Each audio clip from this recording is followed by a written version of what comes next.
Пайгамбарыбыз саллаллаху алейхи вассаламдан аял затына кыскача насаат.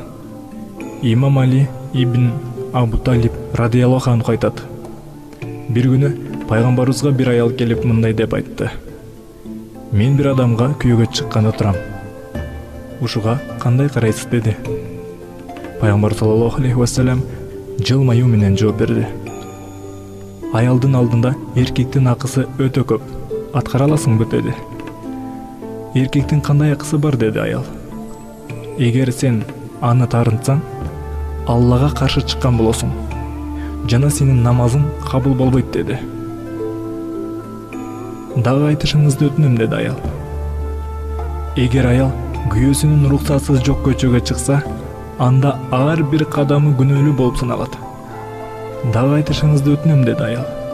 Эгер күйөөсүнө жаман сөз айтса, анда кыямат күнү тили менен асылат деди. Дагы айтышыңызды өтүнөм деди аял.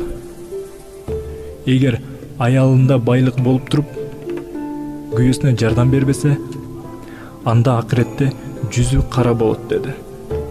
Пайгамбарыбыз саллаллаху алейхи вассаламга дагы айтышыңызды өтүнөм деди аял. Эгер күйөөсүнүн байлыгынан, малынан оордап, башка бирөөгө берсе, жана ал үчүн кечирим сурабаса, анда Аллах анын садакасын жана зекетин кабыл кылбайт деди. Дагы айтышыңызды өтүнөм деди аял. Кайсыл бир аял күйөөсүн урушса же каргыш сөз сүйлөсө, анда тозокто тили менен асылган болот. Жана музыка бар жерге барса, же ошол жерге акча берсе, анда сооктор күйүп кетет.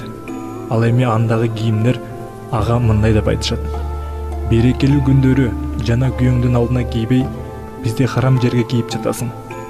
Мындай аялдарды Аллах тозокто 1000 жыл күйгүзөт деди. Бул нерселердин баарын угуп бүткөн соң, ал аял айтты: о Аллахтын элчиси, буга чейин күйгө чыккан эмес элем, мындан ары да чыкпаймын деди. Пайгамбар саллаллаху алейхи вассалам айтты: күйөөгө чыксаң канча сооп табарыңды айтып берейинби? Уккунуң анда. Эгер күйөөң сага Аллах сага ыраазы болсун деп айтса, анда бул 60 жыл ибадат кылгандан да жакшыраак. Эгер сен ага бир тамчы суу берсең, 1 жыл орозо кармагандан да жакшыраак. Күйөөң менен ойноп күлүү 60 кулду боштондукка чыгаргандан да жакшыраак. Күйөөңдүн мал дүйнө байлыгын сактап, жана анын туугандарына жакшы мамиле кылсаң, 5 мал намаз окуп, орозо кармап, анда ал нерселер 1000 жолу Меккеге барып, Каабаны айлангандан да жакшыраак деди Пайгамбарыбыз саллаллаху алейхи вассалам.